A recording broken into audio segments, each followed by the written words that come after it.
Good evening. President Trump has been kicked off of almost every major platform that's out there. Facebook, Instagram, Twitter, even Snapchat. So what is he even up to right now?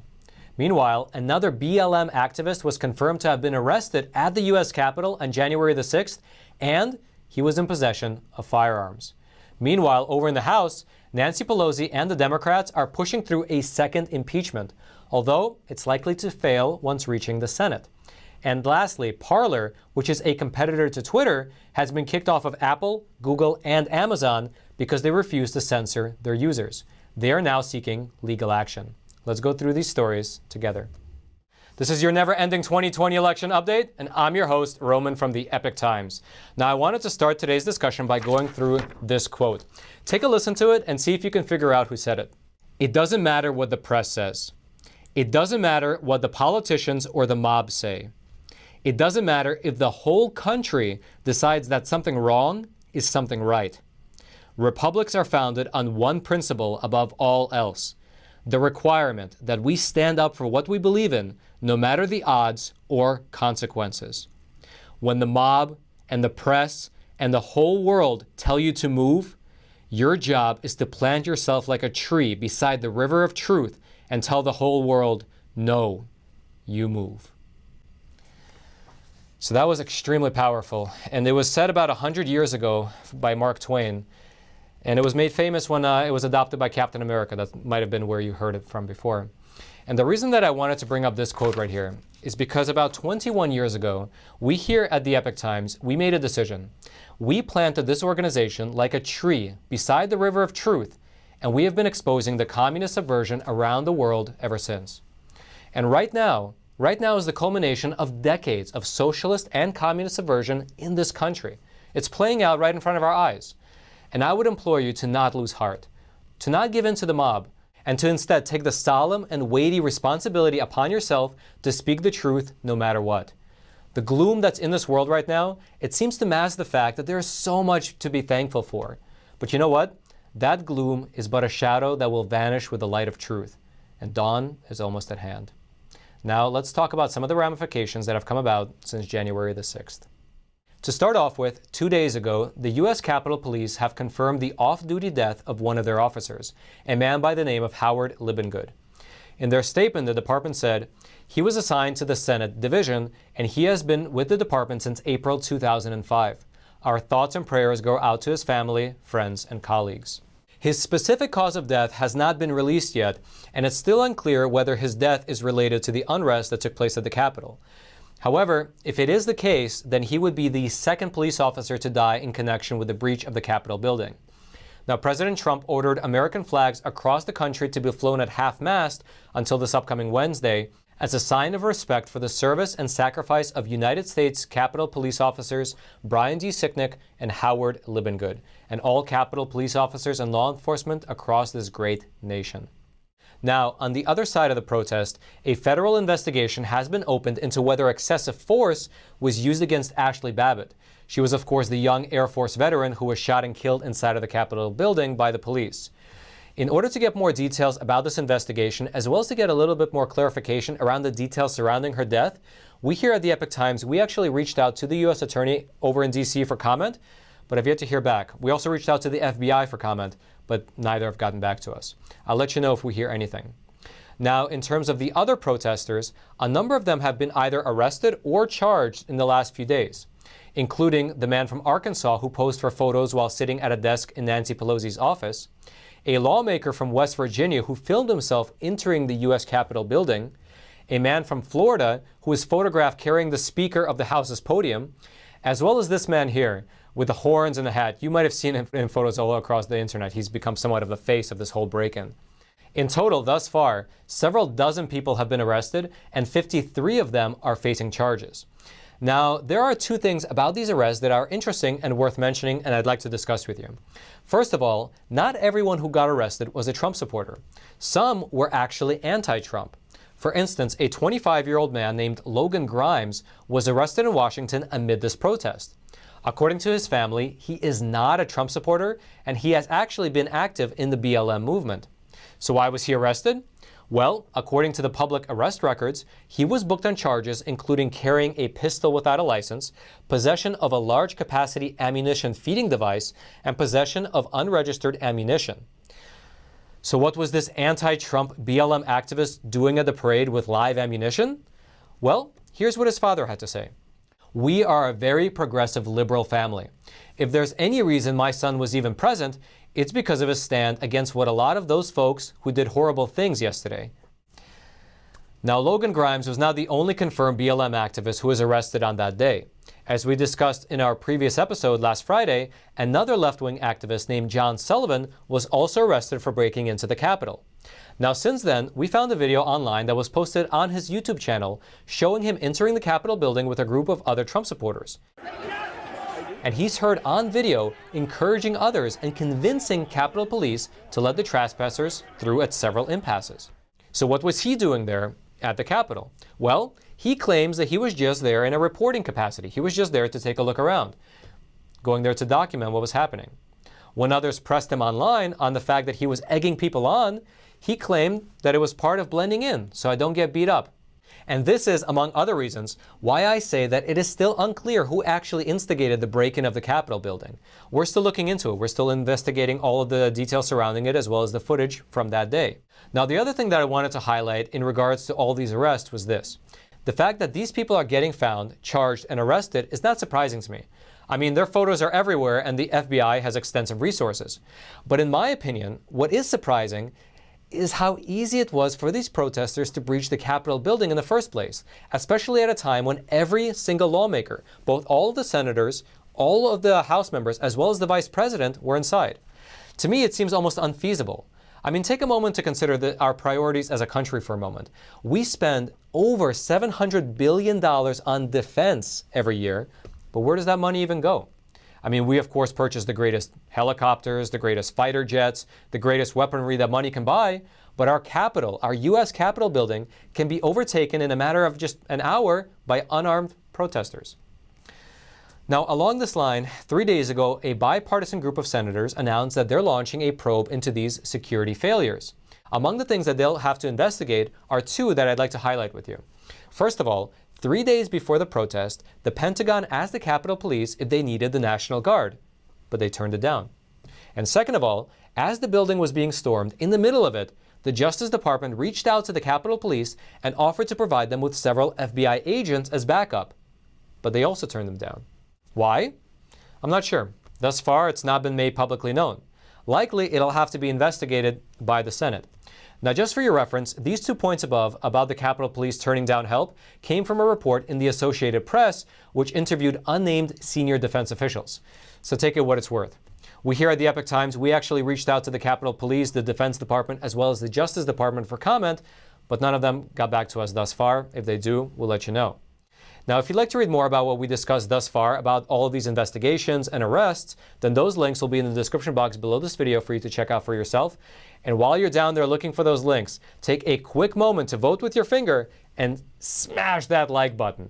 Because you already know that tech platforms like this, as well as almost every tech platform, is censoring honest voices, voices that talk about the truth of what's happening in this country as well as in this world right now.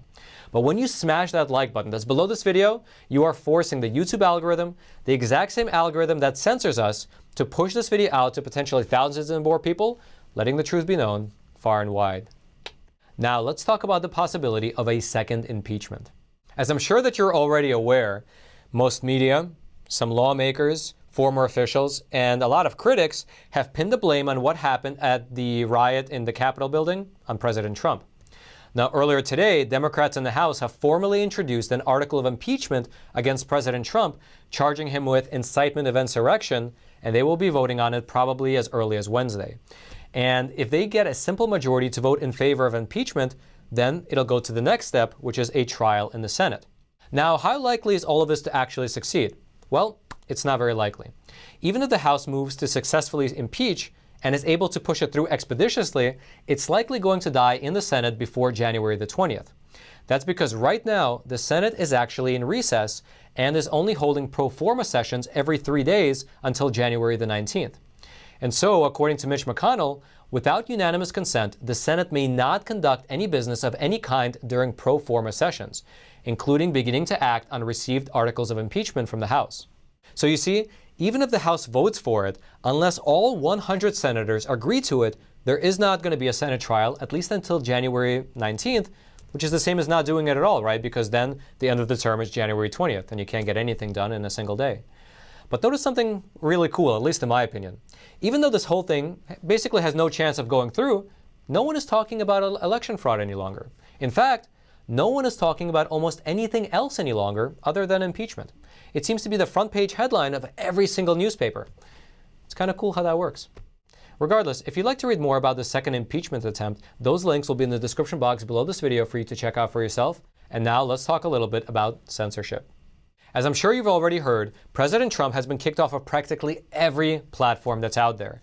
Although I should probably use the word platform in quotation marks because they seem to be acting more as publishers in recent days. But let's focus specifically on Twitter for a moment. 3 days ago, Twitter moved to permanently ban President Trump's account, saying that his recent tweets were in violation of the glorification of violence policy. Okay, so those tweets must have been pretty bad. They must have been glorifying violence pretty hard in order to get the leader of the free world kicked off of his primary communication channel. So let's take a look at them ourselves. Here's the first one. The 75 million great American patriots who voted for me, America first, and make America great again, will have a giant voice long into the future. They will not be disrespected or treated unfairly in any way, shape, or form. Then later after that, President Trump tweeted, "To all those who have asked, I will not be going to the inauguration on January the 20th. Now that was the last tweet from President Trump before his account was removed. Now, in front of me here, I have the statement that was released by Twitter explaining their rationale behind their moves. Let's go through it together. So their assessment, it determined that Trump's last two Twitter posts were highly likely to encourage and inspire people to replicate the criminal acts that took place at the U.S. Capitol on January the 6th. And now they said that they came to this conclusion based on a number of factors. Let's go through some of them together. They actually put them here for us in 5 bullet points. So their first point says that President Trump's statement about not attending the inauguration is being received by a number of his supporters as further confirmation that the election was not legitimate and is seen as him disavowing his previous claim that there would be an orderly transition on January the 20th. Now, to me, that seems highly speculative and open to interpretation, but okay, let's move on.